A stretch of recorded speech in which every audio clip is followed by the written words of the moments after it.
What if there's a community where it's this place where you can come in, young Kemo going to the US with energy, of the drive, with passion. If I had someone guiding me, it would have been so much easier. It's a journey, right? We all know. So what you said 5 years ago about your identity is different from what you would say today, and it's different from what you will say in 5 years. And that's the beauty of it as well. It's like it's a spectrum, and everybody is in a different space, and it's okay as long as you find people who can resonate with you, who can help you grow.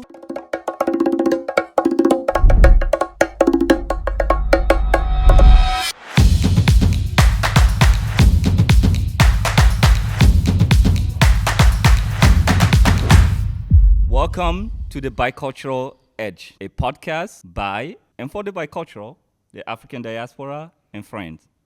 In each conversation, we'll be exploring the many ways our culture, identity, and lived experience shape how we move through the world. My name is Kemo Camara. I'm the founder of Omek. Today, for this very first episode, and for this much awaited podcast, we have decided to bring in the people behind the scene, the humans behind the scene that make Omek what it is today.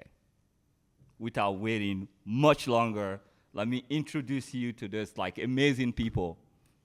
From that side, way over there, the one and only Sandra Roberts, aka the magician, aka the CEO, Hey.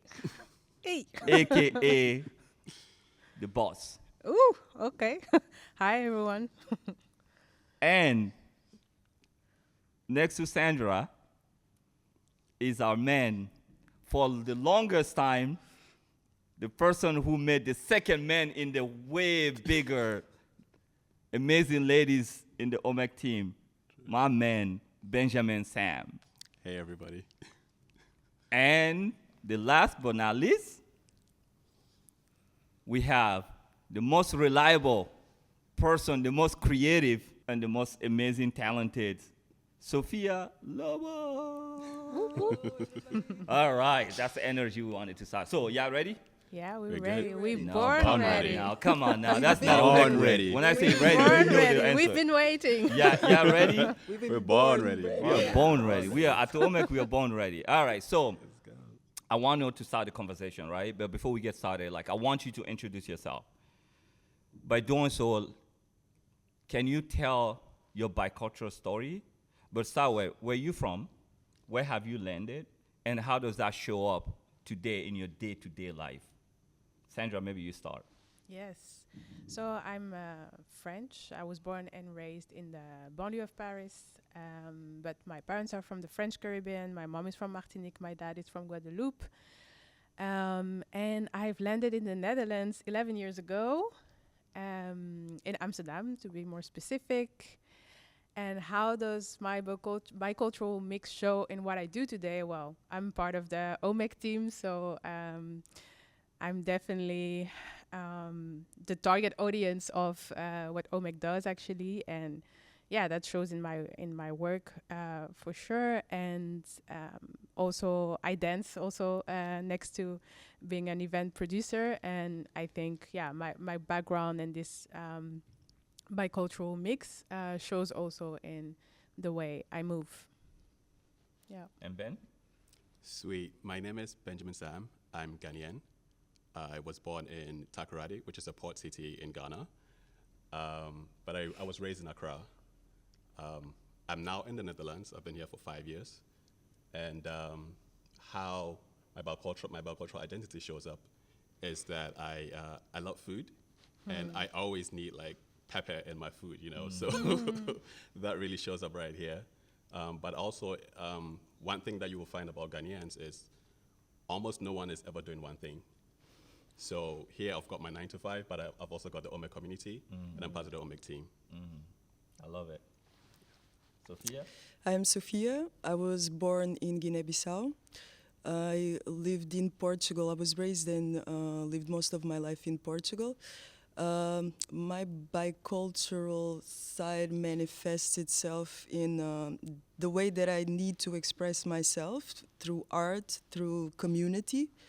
Um, any means of creativity, be in fashion, be in design, be in any way that we can communicate. For those who probably asking question right now, wait, they're using this word bicultural, I never heard of it, or I'm not sure what it is. Just to get you up to speed, the idea, the concept of being a bicultural, especially let's take a bicultural for African descent, it's a people who have an African heritage, but you might be born, like, let's say in the West, right? For all of you, like, you might be born and raised with the West. So you have this unique privilege of navigating between these two cultural frameworks, right? You, Sandra, is French, but with African heritage or African descent, right? And so that way, it's like such a unique position you're in. It's almost a privilege to be able to grow up between these, live cultural framework. So that's what we mean by bicultural. And so you all mentioned Omek as a part of like that bicultural, like where you landed and then how it's part. Can you tell us what brought you to Omek? I want to hear the story. Your Omek story. Yeah. Sofia, maybe you go first. So arriving to the Netherlands, actually to Amsterdam, I was thirsty to meet people that looked like me, people that talked like me, people that moved, navigated the world like me, and that could hear, see, and feel me.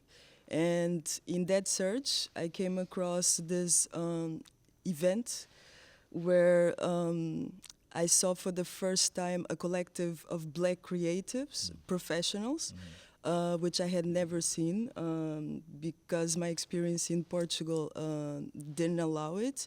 So for me, it was like seeing unicorns, and it opened a door and completely transformed my journey here in Amsterdam and in the Netherlands. And ever since, you have never looked back. Hey, no.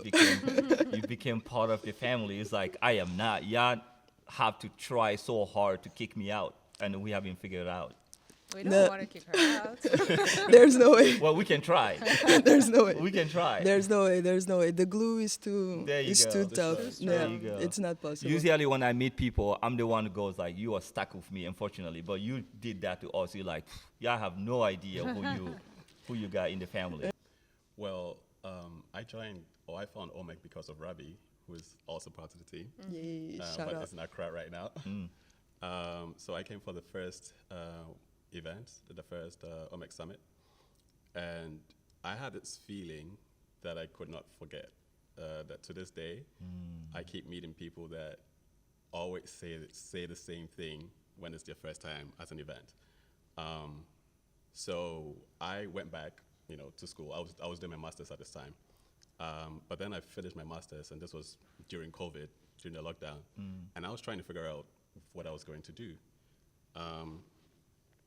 But then we had a program under the Baobab, and I think we're talking about volunteering or internships or something like that. And so afterwards, I reached out to Kemo, and we had a long conversation.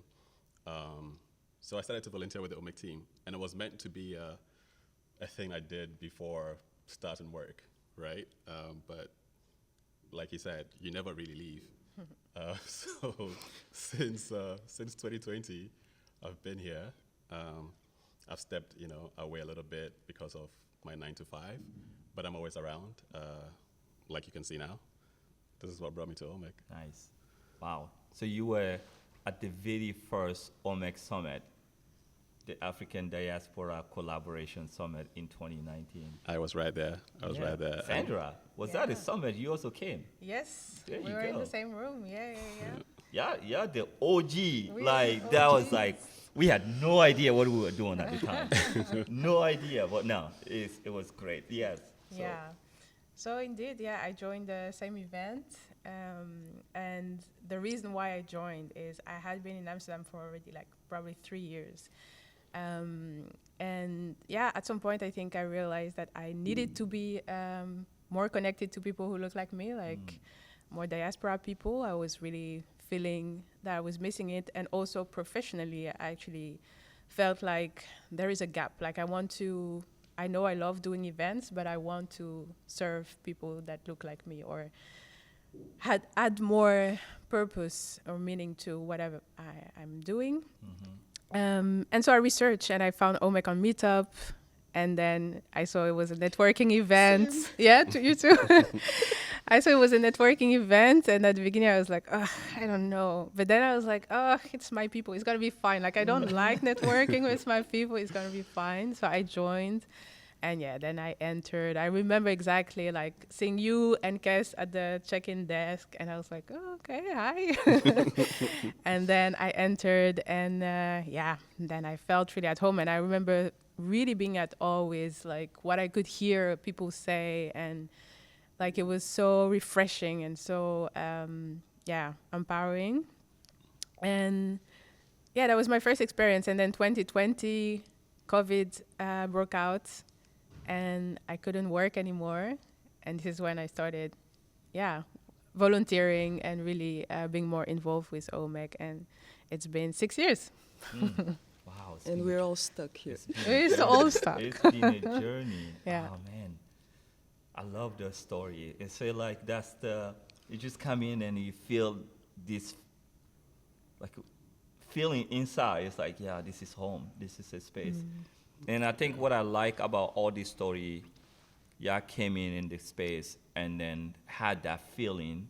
And it's like, I'm going to figure out how to contribute here. And it's like, I'm going to find out how to volunteer. And it started that way, and it's been here ever since. But let's go back to the bicultural aspect of it. I wanna dive in a bit into that. When did you start noticing your bicultural nuances, right? And so maybe, Sandra, I'll start with you. Born and raised in Paris, right, of people of African descent, heritage from the Caribbean. When did you start noticing that nuances of like, maybe you didn't have the bicultural term for it, but like you lived that experience, right? When did you start noticing?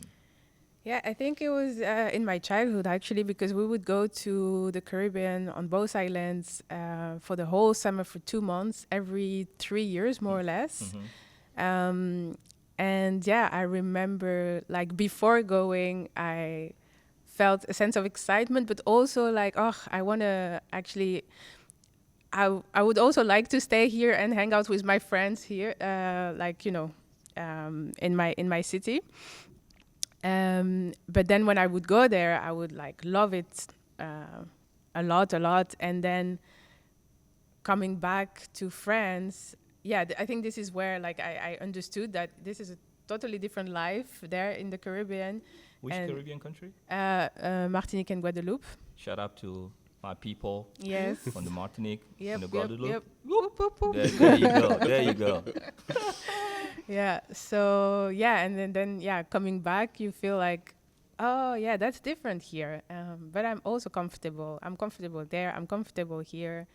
And of course, I didn't have the concept to intellectualize anything, but I think this is where I realize I'm different from my friends who are, maybe white French people and who don't have this dual or multiple background. Yeah. Whenever you introduce yourself, you say I'm French, right? I do say French Caribbean because that's a big important nuance to me. But yes, there is definitely French part.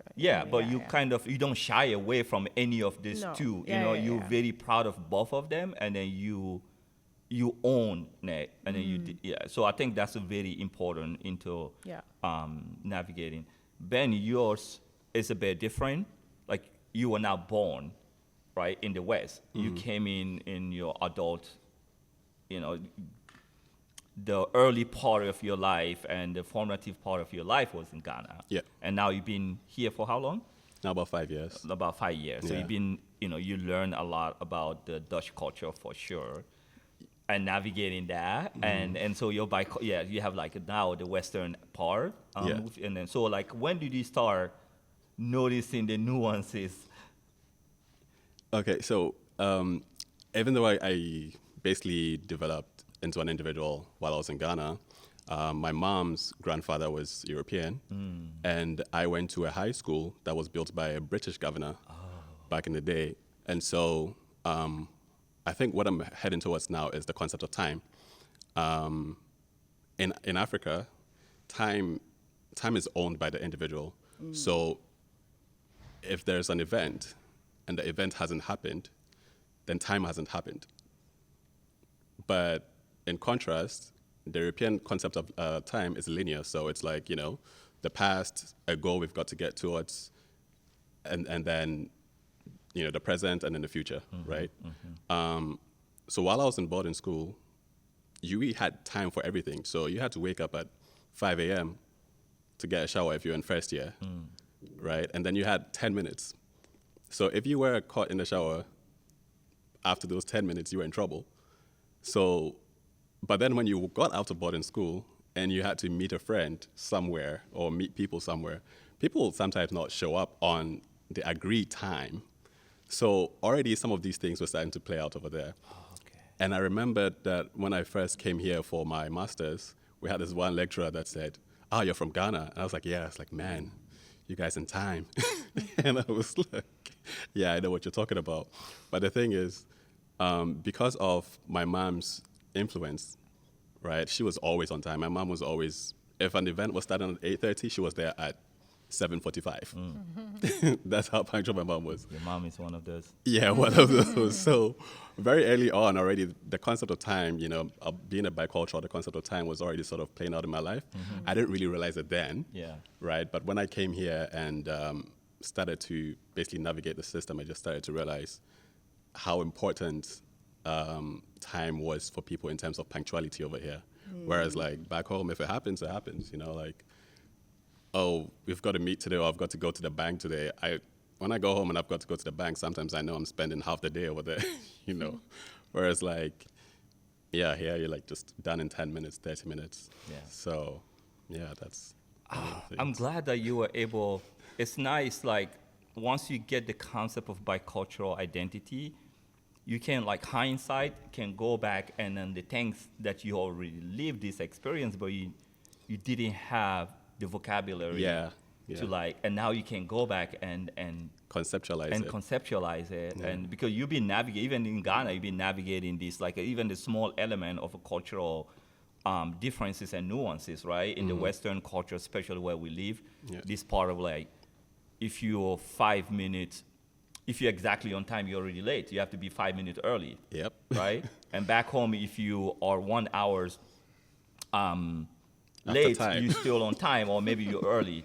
And so time is very sensitive, very linear, very personal, very attached to your identity and respect and all that stuff.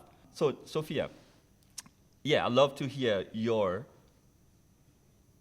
perspective, right? When did you start having understanding, noticing the nuances of your bicultural identity? So I'm in between. So I was born in Guinea-Bissau, but I grew up in Portugal. So since I was a baby that I've lived in Europe. I didn't go to kindergarten, so my first social experience was at elementary, right? And growing up as the only black kid in the neighborhood, and for most of the time in elementary also, there was some nuances, like for instance, the yearly activities and celebrations of the school. I was always assigned to be dressing the African attires and to be on stage doing African dances for everybody. So there were certain situations that make me feel, oh, there is a difference here, right? And how do I fit here, right? So yes, having to learn how to navigate, how to make peace with the fact that I was different from everybody else, right? But I was proud of my difference still, right? But how do I assert myself in that kind of space? Yeah. So it was a very interesting journey with a lot of interesting moments also. I can imagine. I love how on this panel we all have this different aspect of the bicultural identity, right? Sandra was born and raised, so bicultural by birth, right? Because you're born and raised in France and then navigating the cultural framework, going back on a vacation and feeling the sense of home from there. You, Ben, came in a certain part of your life for school, so you were like already aware of but you were born and then came at young age. Myself, my bicultural, so I'm originally from Guinea Conakry, and then I moved to the U.S. in my early 20s for my school, like a band, and so I already had this like reference back home, everything, right? And I went to the U.S. and my story actually, I resisted it. I resisted the U.S. identity, the U.S. culture for 10 years. For me, those two were like, there was this conflict. If I try to be American, I'm gonna lose my African identity. And so like those two were not, it's just like it was water and oil. It's like conflicting and there's this dichotomy. And so my things, the nuances there was really clear. These two don't match. I picked side, and the side that I'm picking is the African culture. I'm an African period. I'm here for the time, for business, for like a clear purpose. I'm gonna do that. I'm gonna go back. And not only me, but my kids also are gonna be in the same way, even if they're born here. But the moment I start realizing and questioning the American culture and identity, and then that led me like, wait, how is that interpreted in my African culture? And then when I started asking that question, then I'm like, wait, why do we do what we do? And those questions started understanding, oh, I learned this culture just because who I am. But like, why? And so I started why, and then that led me to ask more and learn more about my culture. So that's what the nuances for me started happening. And I'm like, oh, man, because I started embracing this American culture, led me question this other African culture and understand my culture better. And then I started embracing more and more. And then I realized these two are not conflicting, but actually they can be complementary. And I've been on that journey ever since. So speaking of that journey, we kind of like talked about the nuances. And now we're all part of the Omek community. And since being part of the Omek community, because the Omek community is about embracing your bicultural identity, understanding your bicultural identity, and leveraging your bicultural identity as your superpower, as your competitive advantage, as you navigate this cultural framework, right? And so since being part of the Omek community, how has being part of the Omek community shifted the way you embrace, the way you navigate, the way you leverage your bicultural identity? For me, it's a tool that it was a tool that helped me because the lack of mirrors, let's say, right? The lack of reflections, Omek allowed me to have a cane, let's say, where I could actually experience my community side, right? Europe is very individualistic and very competitive, right? And that is something that I never fit into, right? And whenever I'm in my community with my people, it's always about sharing. About sharing time, about sharing knowledge, about sharing yourself, right? About sharing the grace for the existence of each other, right? And it's about cooperation.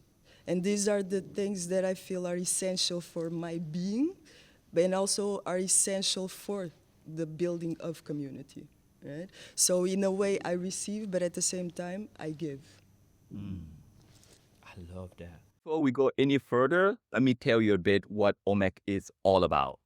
Omek is a community-based career and professional development platform that connects bicultural talent with global organization and brands, but also with meaningful resources and opportunity.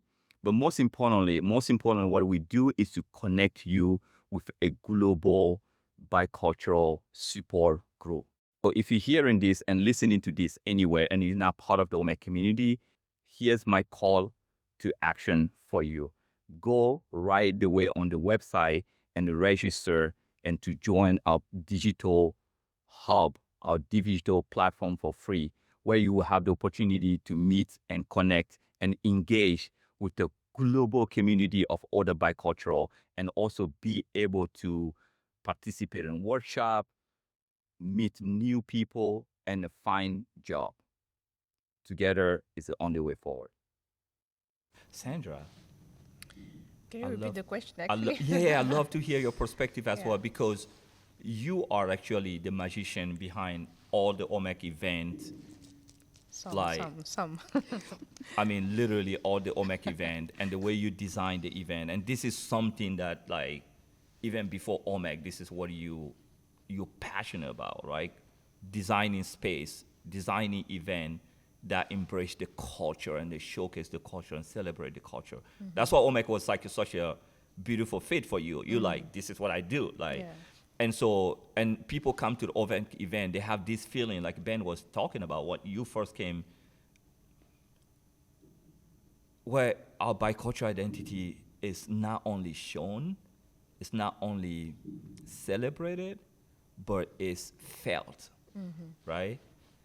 And so, like, from the nuances, understanding a bit the nuances of bicultural identity when you were younger, now that designing that space for people, how has that helped you shift and improve your understanding of your bicultural identity and how leveraging it?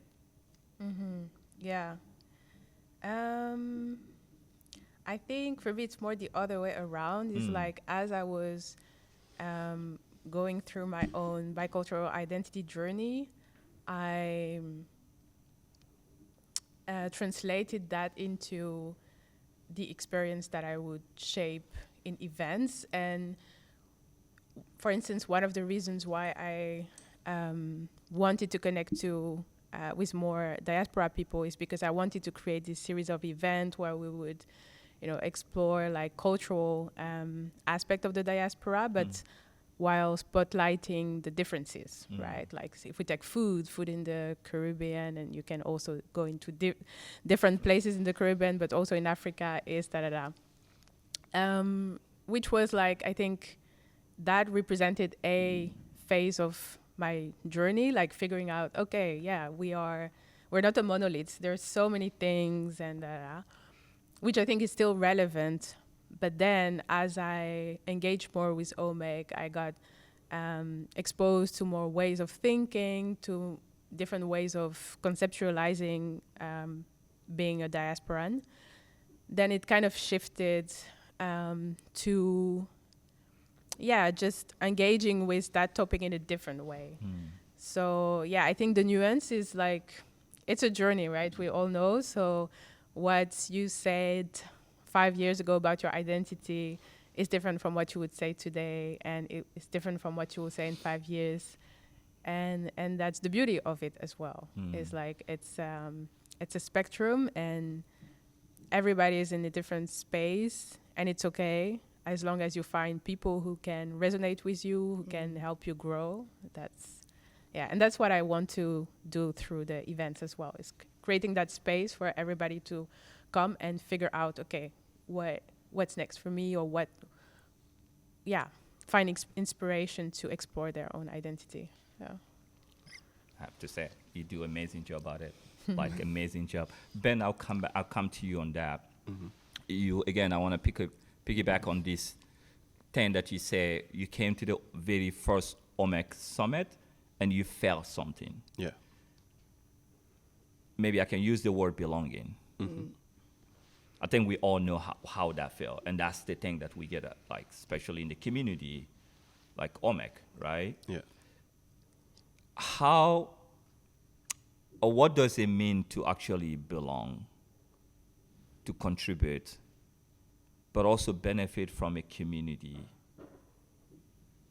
that you have this sense of, like, you feel home, like a community like Omek, right? Yeah. Especially the part of contributing to a community, Yeah. that you feel like, this is my community, so I'm gonna figure out to contribute. The first thing that all three of you did, like, I'm gonna volunteer, I wanna be here, I'm gonna volunteer to contribute it that way, but at the same time, you're benefiting from it. Yeah. Right? And so what is that? Like, I wanna hear, like, what does it mean to belong?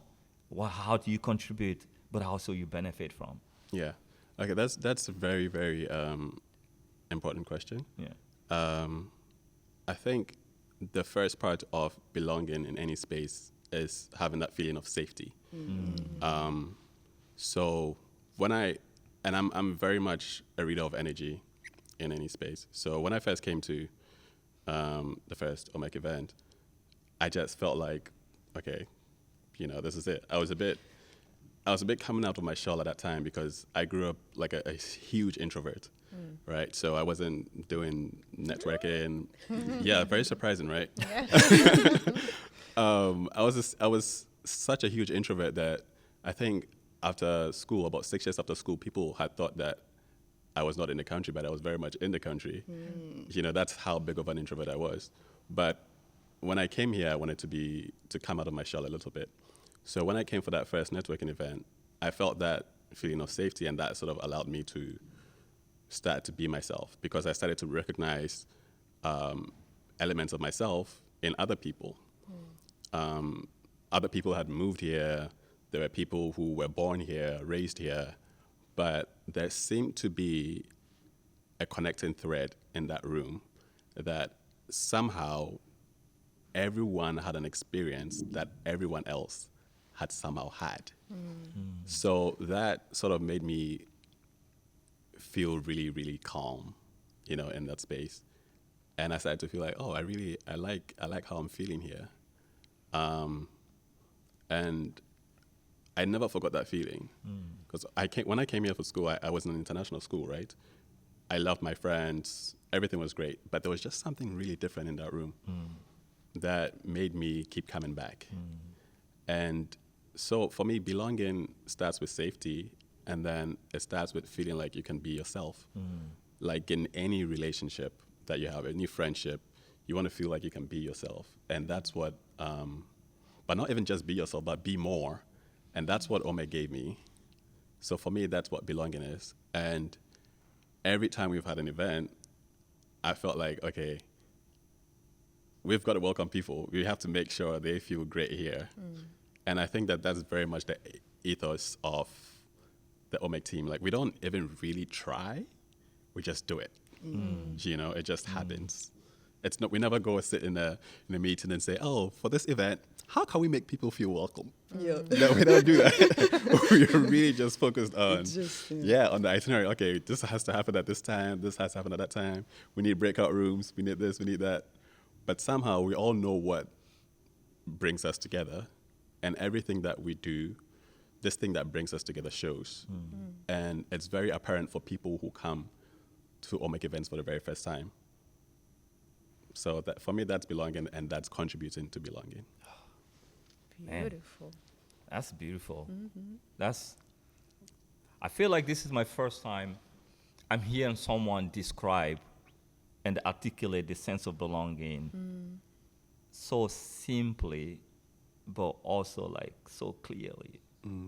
Sandra, being behind the scene and then creating that space, what is that, for you, what is that idea, that sense of belonging, but also contributing and benefiting from Omek?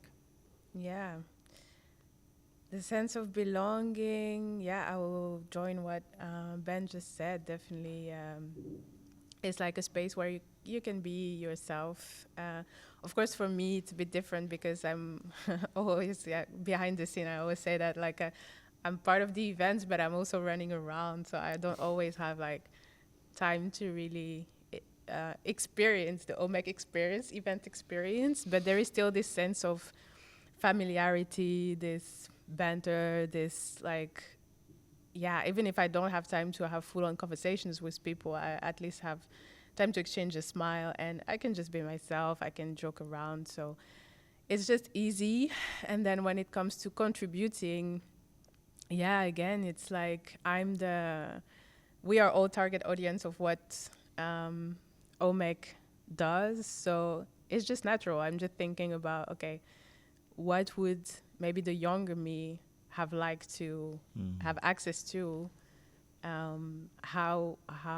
What are simple ways that can create a click in people and just help them navigate their identity and grow.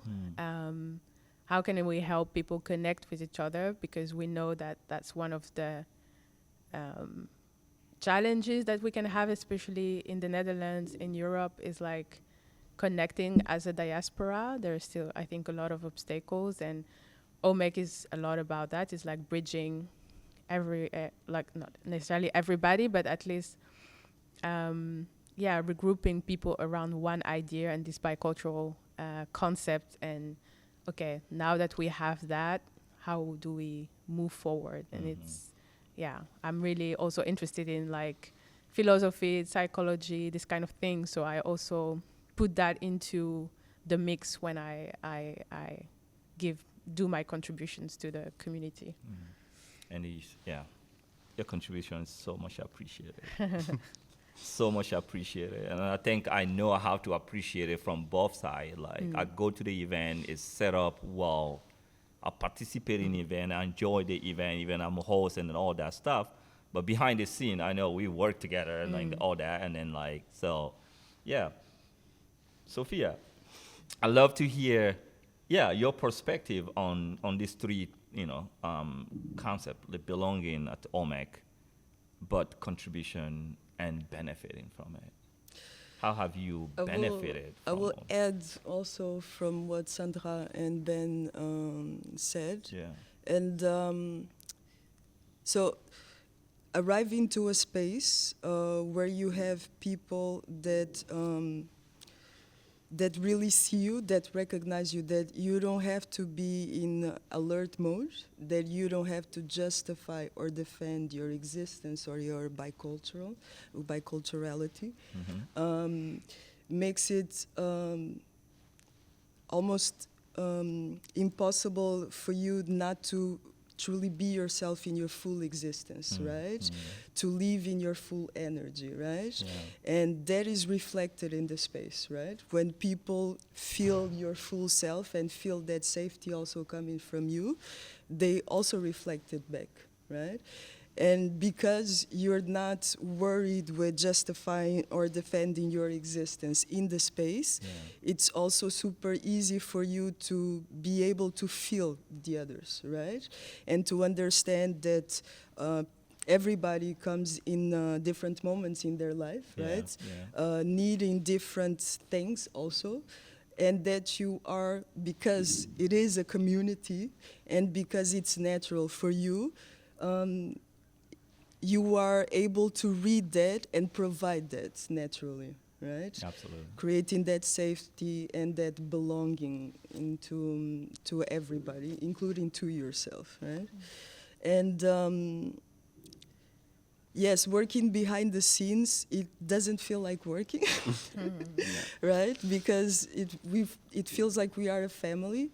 We're just conversating, just thinking about what we would like to feel, and because we share those experiences, it reflects in the way that we create the spaces and the activities and the thought process behind it, right? I do like, I'm glad you articulate, because for me it's also the same, right? Like when we design in Omek, we're designing it for ourselves. And that's the part that actually, that's the competitive advantage that we have in the Omek team. Like, when we creating an event, we're creating it for ourselves. Whatever we're doing it for ourselves. So when we come in this space, like Ben was saying, it's not like trying hard to make people feel welcome. We just act the way we want to act there. And then people get that energy because that's the same energy they're looking for. Exactly. And then it become a lot easier, and then people start like, oh my God, what just happened? Yeah. Right? And so... And then they feel like they are allowed also Exactly. to be their full selves, you know? Yeah. And another thing also, because I didn't touch on like the benefiting outside of organizing events, I think being part of the community and working with like so many talented people, like that's one of the things we do, right? We bring the thought leaders, these experts, this etc. People with super high level knowledge, but who look like me, Yeah. So I know that there is this basic understanding, like identity understanding, that will make me receiving their knowledge way more impactful, because I know we speak the same language. And being exposed to that has, the benefits of that is tremendous. Like it's enormous. So I forgot about that. Yeah, I just really want to touch on that because Sandra saying that reminded me of a conversation that I had with Kobe. Shout out to Kobe. Shout out to Kobe. Shout out to all the mentors and all the OGs. high-level OGs who make time for Amazing everyone. people, Because I remember I needed to have a conversation with Kobe one time, and he told me, "Oh, I'm gonna call you after dinner." I was like, "Cool." Okay, so I was waiting. I just kept waiting from like 8 p.m. I kept waiting. Usually I'm asleep by 10 p.m. because I wake up so early, right? But it was 11:30 p.m. and Kobe had still not called.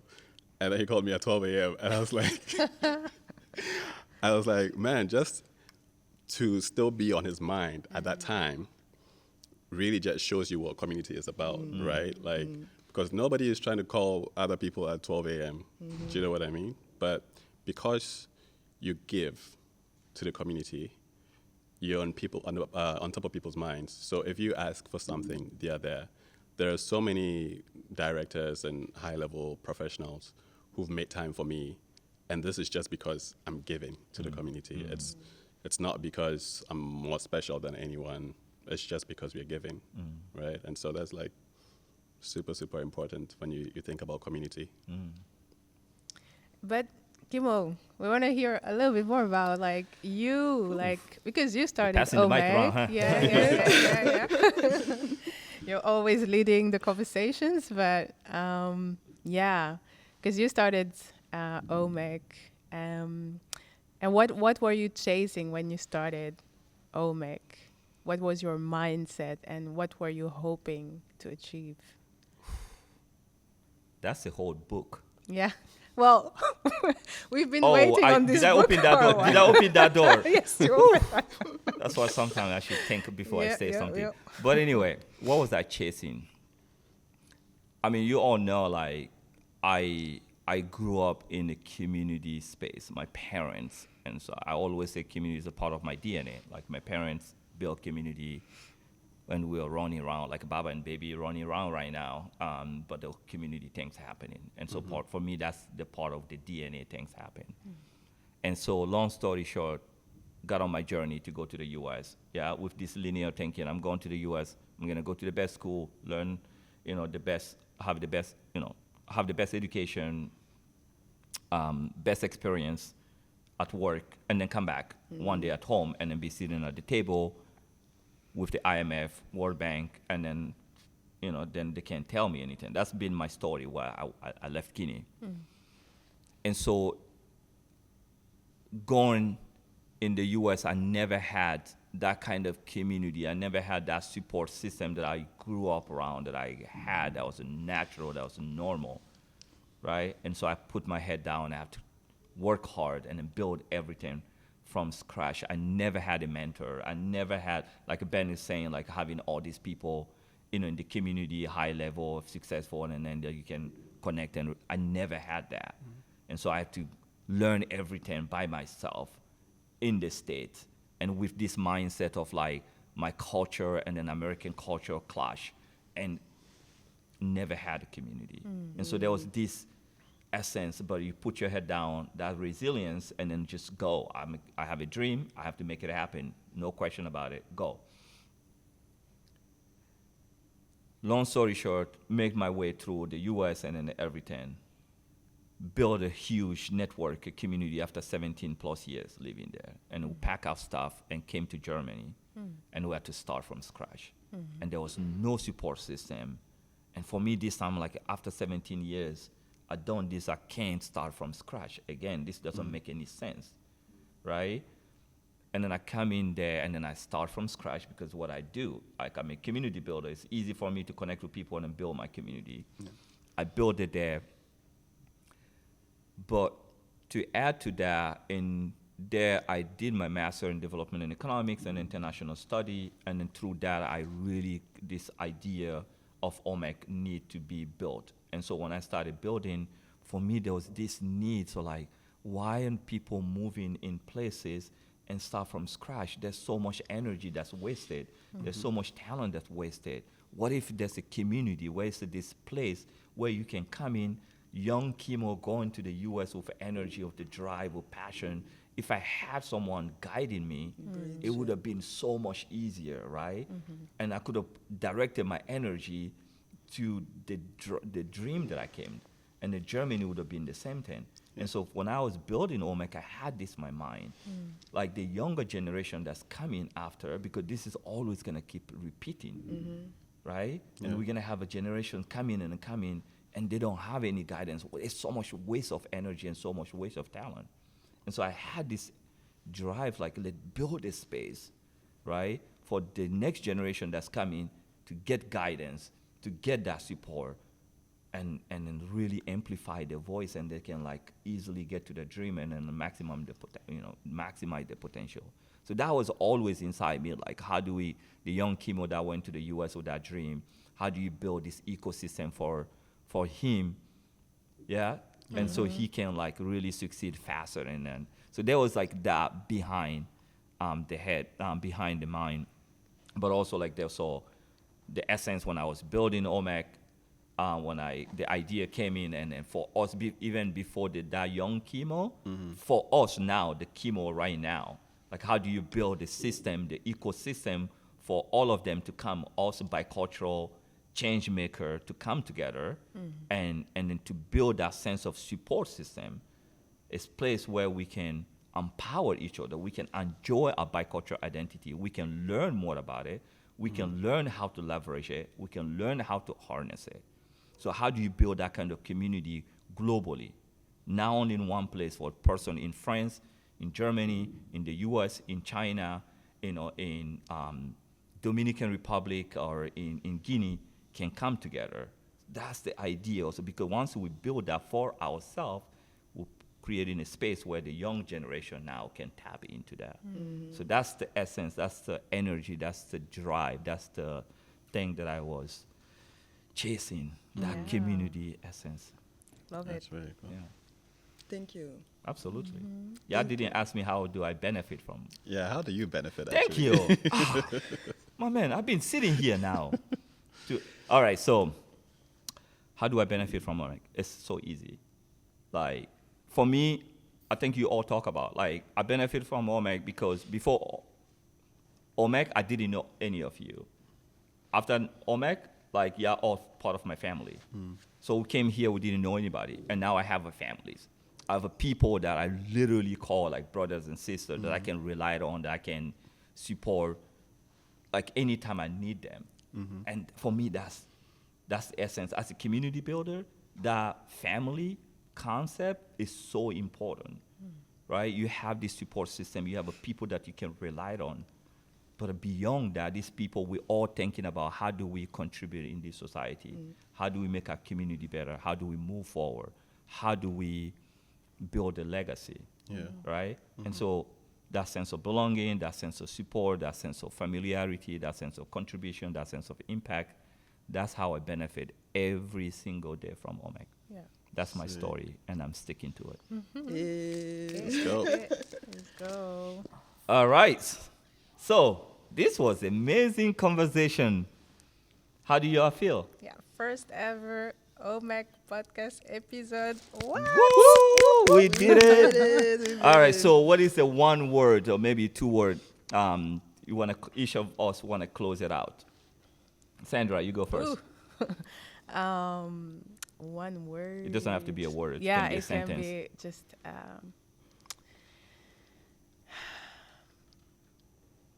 I don't know. It's tough. It's tough. Just want to say, let's go. Let's go. It's a movement. It's a thing. It's let's go. Let's build. Let's go. Let's go. Let's make it happen. And Yeah, I'd say find your people.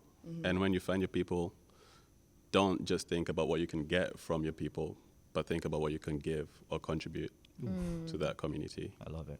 Yeah. Sophia? Yes, yes, I would agree with Ben also. Be an active member of the community, because community is that, is not waiting for things to happen to you, is actively creating the options and the situations that can benefit you and the rest of the people. Okay, you hear it from here. Community is everything. If you find a community that you think are your people, your tribe, figure out how you contribute to it. By contributing, then you benefit from it. And by doing so, you contribute on making the world a better place and creating that change that you want to see and building your own table. It is that simple. Join the community, find your community. Thank you. Thank you. Thank you. Thank Let's you. go.